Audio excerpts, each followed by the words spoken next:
বড় ধাক্কার মুখে এবার মার্কিন প্রেসিডেন্ট ডোনাল্ড ট্রাম্প এবং সেই নিয়ে ঋণের চাপে এক প্রকার আমেরিকায় এখনো ভয়াবহ পরিস্থিতি। ঋণের পরিমাণ যদি বলতে হয় তাহলে 37 ট্রিলিয়ন ডলার এই মুহূর্তে ছাড়িয়ে গেছে। এক প্রকার সংকটের মুখেই রয়েছে মার্কিন প্রেসিডেন্ট। এই প্রসঙ্গে যাব বিস্তারিত, আমাদের সঙ্গে যুক্ত হয়ে গেছে দুঃখিত বার্তা সম্পাদক দেবব্রত চক্রবর্তী। দেবব্রত দা, কি জানতে পারছো? শতাব্দী দীর্ঘ বেশ কয়েক বছর যাবতীয় কিন্তু গোটা বিশ্ব একটা অর্থনৈতিক সংকটের মধ্যে আছে এবং বিশেষ করে করোনাকালীন সময় থেকে এই পরিস্থিতিটা তৈরি হয়েছে এবং বর্তমানে এই পরিস্থিতিতে আমেরিকায় কিন্তু বড় সংকটে পড়েছেন বর্তমান আমেরিকার প্রেসিডেন্ট ডোনাল্ড ট্রাম্প।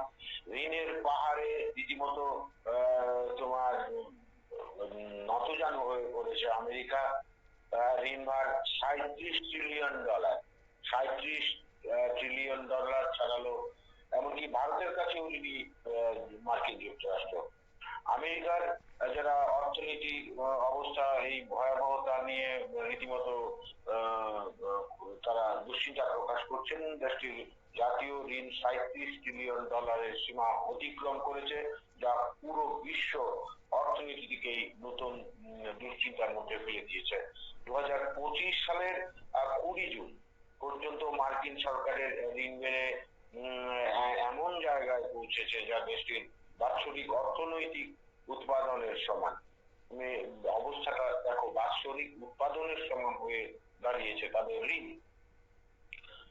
এই অবস্থায় তোমার বাজেটে অফিসের হিসাব বলছে যদি বড় কোনো আর্থিক সংস্কার না হয় তাহলে আগামী দশকে এই ঋণের ভার আরো তীব্রভাবে বাড়তে থাকবে। বিশেষজ্ঞদের অভিমত, প্রতি বছর যুক্তরাষ্ট্রের ঋণ যেভাবে বেড়ে চলেছে তাতে দেশের অর্থনীতি এক অচল অবস্থার দিকে এগোচ্ছে। আর এই ঋণ ভার শুধু আভ্যন্তরীণ নয়, বাইরেও ছড়িয়ে পড়েছে। জানা গেছে আমেরিকা ভারতের মতো দেশগুলোর কাছ থেকেও বিপুল ঋণ নিয়েছে। ফলে ভারতের অর্থনৈতিক ভাবে এই পরিস্থিতির সঙ্গে জড়িয়ে পড়ার ঝুঁকি বাড়ছে। আসলে এই ব্যাপারটা যথেষ্ট তাৎপর্যপূর্ণ। যে পরিমাণ ঋণ তোমার মার্কিন যুক্তরাষ্ট্র ভারতের কাছ থেকে না নিয়েছে, গ্রহণ করেছে, সেই ঋণ যদি সঠিক সময়ে ভারতকে ফিরিয়ে দিতে না পারে তবে কিন্তু ভারতেরও একটা সমস্যা থেকে যায় অর্থনৈতিক সংকটে। বিশেষজ্ঞরা বলছেন একদিকে সুদের হার বেড়ে চলেছে, অন্যদিকে ঘাটতি পূরণ করতে সরকার বারবার নতুন ঋণের আশ্রয় নিচ্ছে। ট্রাম্প প্রশাসনের নীতি, করোনা মহামারীর ব্যয়, সামরিক খরচ এবং তোমার কর ছাড়ের মতো নানান সিদ্ধান্তের ফলে এই ঋণ অঙ্ক এত দ্রুত ফুলে উঠেছে বলে বিশেষজ্ঞরা মনে করছেন। শুধু তাই নয়, বর্তমান প্রশাসনও এই ঋণ সংকট সামাল দিতে হিমশিম খাচ্ছে বলে বিশেষজ্ঞদের অভিমত। বিশ্ববাজারে এর প্রভাব স্পষ্ট। ডলার কিছুটা চাপে রয়েছে এবং বিনিয়োগকারীরা শঙ্কিত। ভারতের মতো উদীয়মান অর্থনৈতিক দেশগুলোর কাছ থেকেও মার্কিন সরকার যে ধার নিয়েছে তার ফিরতি পরিশোধ কতটা সময় মতো হবে তা নিয়েও কিন্তু প্রশ্ন উঠেছে। এই ক্ষেত্রে কিন্তু ভারতের বিষয়ে ভারতবাসীর জন্য একটা নতুন একটা সমস্যা কিন্তু। দেবব্রত দা, এর ফলে কি হতে পারে? ঋণের পরিণতি কি হবে? এর ফলে কি অর্থনৈতিক সেখানে সংকট আসতে পারে, কিংবা সেখানে মার্কিন যে ডলার তার মান কি এবার হ্রাস হতে পারে আগামী দিনে? অবশ্যই সে ব্যাপারে সন্দেহের কোনো কারণ নেই।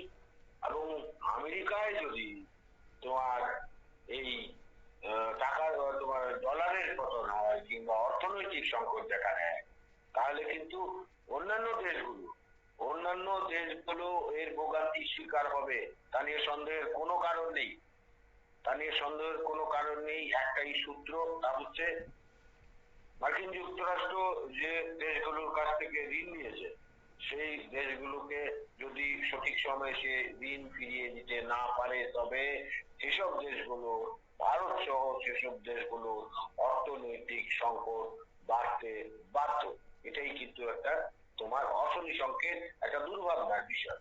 ভারতের মতো রাষ্ট্রের কাছ থেকেও অর্থনৈতিক উন্নয়নশীল রাষ্ট্রের কাছ থেকে তোমার ঋণ নিতে বাধ্য হয়েছে মার্কিন যুক্তরাষ্ট্র।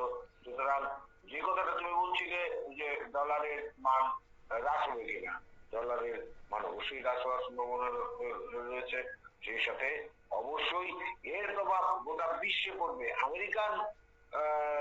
আমেরিকার মতো একটা ধনী রাষ্ট্রের যদি এই ধরনের অর্থনৈতিক সংকটে পড়তে হয়, এর প্রভাব যে গোটা বিশ্বে অন্যান্য দেশগুলোতে পড়বে তা বলার অপেক্ষা রাখে না। এবং ডলারের পতন, তুমি যে প্রশ্নটা করলে ডলারের পতন হবে কিনা, হওয়ার সম্ভব 100 বার হবে। এবং এই পরিস্থিতিতে মার্কিন যুক্তরাষ্ট্র যদি আবার পুনরায় ইরানের বিরুদ্ধে যুদ্ধে নেমে পড়ে, তাহলে কিন্তু এই অর্থ অপচয়ের জন্য মার্কিন যুক্তরাষ্ট্রের আরো বড়সড় আর্থিক ক্ষতির সমস্যার সম্মুখীন হতে হবে। এবং সে বিষয়ে তোমার যারা অর্থনীতিবিদ রয়েছেন তারা কিন্তু একমত যে আমেরিকার আরো কঠিন সময় আসছে। এবং এই পরিস্থিতিতে ডোনাল্ড ট্রাম্প রীতিমতো উদ্বিগ্ন, যে কারণে তিনি আসলে এই গোছানোর চেষ্টাটা করছিলেন। এবং সেই গোছানোর চেষ্টা করে তার সমস্ত পরিকল্পনা কিন্তু রীতিমতো ফ্লপ হচ্ছে। যারা বিশেষজ্ঞরা রয়েছেন তারা বলছেন তার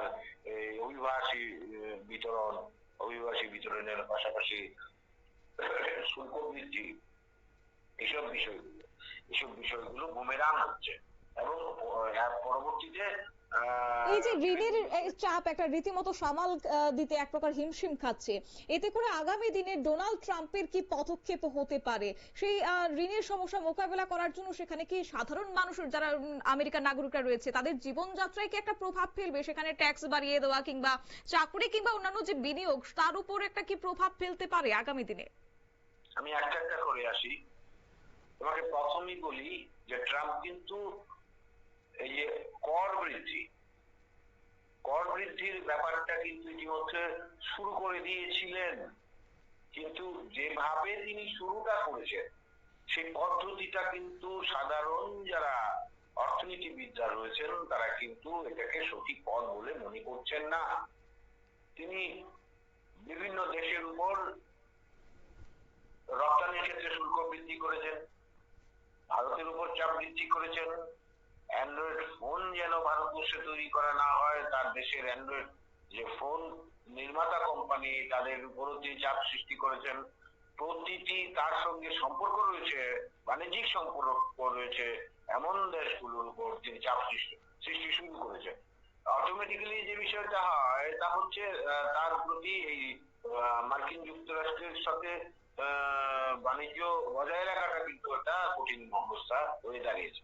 এই অবস্থায় অবশ্যই এটা তোমার বাঞ্ছনীয় বিষয়। সরকার, যে কোনো দেশের সরকারের অর্থ রোজগারের বা আদায়ের যে উৎস তা কিন্তু সাধারণ জনগণের তোমার করের টাকা, পাশাপাশি বিভিন্ন ব্যবসায়ীদের কাছ থেকে উপার্জিত কর। এই অবস্থায় যে একটা পরিস্থিতি তৈরি হয়েছে, সাধারণ মানুষের কাছ থেকে কি করে কর নেবেন, এটা একটা রাজনৈতিক প্রভাব পড়বে ট্রাম্পের আগামী ভবিষ্যৎ রাজনীতির উপর যদি এই ধরনের কর বাড়ার বিষয়টি উঠে আসে। তবে অবশ্যই অন্যান্য রাষ্ট্রগুলো এ ব্যাপারে নিজেদের মতো করে তারা একটা উদ্যোগ গ্রহণ করবেন যাতে বিশ্ব অর্থনীতিতে সে ধরনের কোনো একটা বিরূপ প্রভাব না পড়ে। তবে যে কথাটা তুমি বললে সাধারণ মানুষের উপর কর বৃদ্ধি, এটা আমার মনে হয় না এই সিদ্ধান্তে কোনো বড় ধরনের কোনো পরিশোধ বা পুনরাবৃত্তি একটা স্বাভাবিক অবস্থানে ফিরে আসা এই কর বৃদ্ধির মাধ্যমে মনে হয় না আমার তোমার সে ধরনের কোনো সমস্যার সমাধান হওয়ার সম্ভাবনা আছে। তবে আমেরিকার যে মূল অর্থ রোজগার বা তোমার কর বা তোমার সরকারি অর্থ স্মৃতি হওয়ার বিষয় তা কিন্তু হচ্ছে অস্ত্র। এই কারণেই কিন্তু গোটা বিশ্বে একটা অস্থির পরিস্থিতি তৈরি হচ্ছে। এবং এর মাধ্যমে যদি অস্ত্র সরবরাহ করা যায়, অস্ত্র বিক্রি করা যায়, তাহলে কিন্তু এই যে ঋণের বোঝা তা একটা লাঘবের সম্ভাবনা রয়েছে। সেদিকেই সম্ভবত ডোনাল্ড ট্রাম্প এগোচ্ছেন। এই ব্যাপারে যারা বিশেষজ্ঞরা রয়েছেন তারা কিন্তু একমত শতাব্দী। একেবারে ধন্যবাদ। আপনারা শুনলেন, অর্থাৎ এই মুহূর্তে কিন্তু আমেরিকাতে রীতিমতো একটা বড় সংকটের মুখে পড়ে গেছে ডোনাল্ড ট্রাম্প, এবং আগামী দিনে এই সমস্যা মোকাবেলার জন্য কি পদক্ষেপ নেয় কিংবা অর্থনৈতিক সংকট দূরীকরণের ক্ষেত্রে পরিস্থিতি কিভাবে মোকাবেলা করে ট্রাম্প প্রশাসন, সেটা অবশ্য লক্ষণীয় বিষয়।